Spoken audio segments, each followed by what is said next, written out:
This is a sample of the information provided as part of the flexible training resources available through Hazardous.com.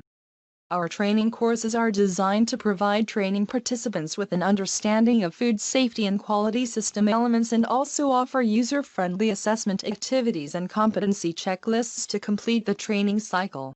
Storage and handling requirements. Key definitions for storage and handling requirements. Ambient conditions are those not modified by specific sources, devices or impacts. Handling, manual or mechanical carrying, moving or delivering or working with objects or items. Potentially hazardous food, a term used in relation to food safety to classify foods that require time and temperature control to keep them safe for human consumption. Storage, the act or enterprise of providing a suitable temporary or permanent location for goods and materials. Temperature danger zone, temperatures at which microorganisms that cause illness in humans multiply most rapidly. Between the temperatures of 5 degrees Celsius or 40 degrees Fahrenheit and 60 degrees Celsius or 140 degrees Fahrenheit. Storage and handling requirements development. When considering the development, documentation and implementation of storage and handling requirements within food safety and quality management systems, the following information should be considered to ensure effective outcomes. About storage and handling requirements. Potentially hazardous foods. Food storage requirements groups. About food security management. Bacterial growth. About storage and handling requirements. Food business storage and handling requirements must be managed in an appropriate manner to ensure food safety and quality standards are maintained. It is important to consider that storage and handling requirements may differ significantly for raw materials, packaging, chemicals, work in progress and finished products. Appropriate storage and handling requirements must also be managed through transport and other peripheral process steps. Depending on the nature of the food operations undertaken within any food business, adequate storage and handling facilities should be available for cooling, cooking, refrigerating and freezing food, and for controlling critical process control elements such as humidity and light controls where applicable. Foods can be placed in two general classes depending on their ability to cause foodborne illness: potentially hazardous foods, non-potentially hazardous foods. It is of utmost importance to identify the storage and handling requirements for both classes of foods, along with ensuring that they are obtained from approved suppliers, then stored and handled appropriately to prevent cross-contamination and the growth of microorganisms. Potentially hazardous foods. A potentially hazardous food is any food or ingredient that will support the rapid growth of harmful bacteria. Some examples of potentially hazardous foods are as follows: meats, including but not limited to raw and cooked meats, raw and cooked meat products, cured and preserved meats and meat products, products containing meats in any one or combination of the aforementioned. Seafood, including but not limited to raw and cooked seafood, raw and cooked meat seafood, cured and preserved seafood and seafood products. Products containing meats in any one or combination of the aforementioned. Dairy products, including but not limited to food items containing dairy products in any manner or form, whole or processed. Egg products, including but not limited to food items containing eggs or egg products in any manner or form, whole or processed. Any food of plant origin that has been heat treated and has a history of foodborne disease. Any untreated food of plant origin with a history of foodborne disease, such as seed sprouts, cut fruits or vegetables. Marinated, dried and cooked fruits or vegetables. Products containing fruits or vegetables in any one or combination of the aforementioned. Synthetic foods, unless laboratory evidence proves otherwise, including but not limited to artificial cream, fillings or toppings. Exceptions to the examples provided may be considered as follows: food with low water activity of 0.85 or less, including but not limited to meat or seafood jerky, powdered milk, hard cheeses. Foods with a pH of 4.6 or less, including but not limited to vinegar preparations and pickled meats and vegetables. Unopened containers of food which have been processed to maintain commercial sterility. And foods, both natural and synthetic, for which laboratory evidence demonstrates that growth of harmful bacteria will not occur under controlled conditions. Food storage requirements groups. Food can be generally broken into 3 groups, each with its own specific storage and handling requirements. These groups include dry goods or food items stored at ambient temperature, fresh perishables or food items requiring refrigeration, and frozen goods or food items requiring freezing. Dry goods storage and handling.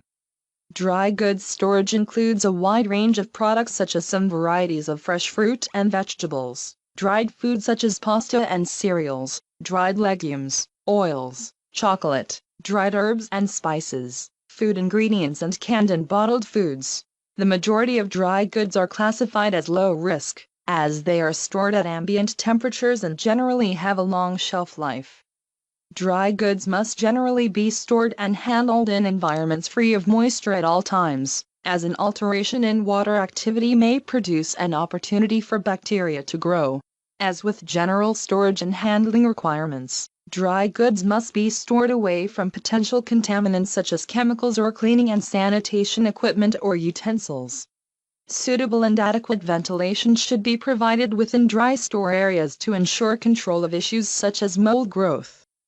Dry storage shelving should be smooth and non-porous and should be designed for ease of cleaning. There is generally a long shelf life expectancy for dry goods, though date marking should be adhered to when ascertaining the suitability and safety of any food item. It is generally considered best practice to request that dry goods are received at times different to when fresh or frozen goods are received where a common receival point is used. This will reduce the risk of slowing the receival, storage and handling process of refrigerated or frozen items. Fresh perishables and items requiring refrigeration. All foods stored in refrigerators should be completely wrapped to prevent cross-contamination and to maintain quality. This can be achieved by using lidded containers, plastic film or food-grade storage bags. Trays or containers used in refrigerators should be large enough to contain any liquid from thawing items, or blood from meat and fish. Fresh perishables may be divided into classified groups regarding their hazard rating: low risk, which may include unprocessed fruit and vegetables or dry or non-filled or non-topped bakery products; high risk, which may include prepared sandwiches, processed, cooked or raw meats, processed, cooked or raw poultry, processed, cooked or raw seafood, bakery products with dairy fillings, fresh filled or plain pasta and fresh noodles, prepared sushi and dairy products. Fresh perishable items must be kept moisture-free, and with the exclusion of potential contaminants at all times during storage, handling and transport. Such items must be stored immediately to exclude the potential for them becoming unsafe. Frozen goods. All foods stored in freezers should be completely wrapped to prevent cross-contamination and to maintain quality. This can be achieved by using lidded containers, plastic film or food-grade storage bags. Frozen goods may include dairy products, processed, cooked or raw meats, processed, cooked or raw poultry, processed, cooked or raw seafood, vegetables, fresh filled or plain pasta, dessert items such as ice cream or pastries.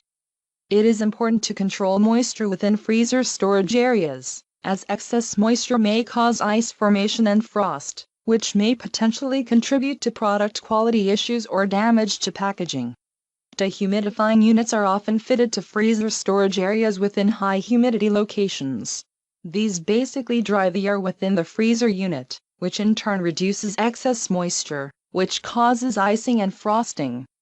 If your food business supplies foodstuffs manufactured to a customer's specifications, it is important to consider any specific storage and handling development requirements in relation to their items. Document. A document provides guidance and/or direction for performing work, making decisions, or rendering judgments which affect the safety or quality of the products or services that customers receive. Documented policies, procedures, work instructions and schedules form the basis of any food safety and quality management system. The following documentation formats may be considered to ensure ongoing compliance with specified requirements for storage and handling requirements. Storage and handling requirements policy. Storage and handling requirements development procedures. Storage and handling requirements implementation procedures and work instructions. Storage and handling requirements monitoring procedures. Storage and handling requirements corrective and preventative action procedures. Storage and handling requirements verification schedule. Storage and handling requirements verification procedures. Storage and handling requirements validation schedule. Storage and handling requirements validation procedures. Storage and handling requirements training procedures. If your food business supplies foodstuffs manufactured to a customer's specifications, it is important to consider any specific storage and handling requirements documentation requirements in relation to their items. You may wish to visit the Storage and Handling Requirements Templates section of HACCP.com for examples of storage and handling requirements documentation, record and resource formats commonly applied within food safety and quality systems. Implementation. Implementation is the application of documented food safety and quality system elements into the actual business operation. The implementation of storage and handling requirements within any food business requires genuine commitment from senior management, staff and visitors to ensure the nominated goals of implementation are achievable on an ongoing basis. It is a step which requires significant planning and consideration of general and specific food business circumstances to ensure the outcomes of storage and handling requirements do not negatively impact upon the safety and quality of the food items dispatched from the business. Did you know that HACCP.com includes resources that allow you to create, manage and implement GFSI and HACCP-based food safety and quality programs? Improve your food safety and quality skills and knowledge? Train and develop your team to create better food safety and quality outcomes? Find suppliers and service providers to partner with your business? The information and training resources available through HACCP.com include a variety of formats, such as website content, MP4, MP4 and text, MP3, PDF and slideshow. Are you ready to take the next step in your food compliance journey? Visit HACCP.com today to create your profile and access the full versions of our food safety and quality information packages and much more.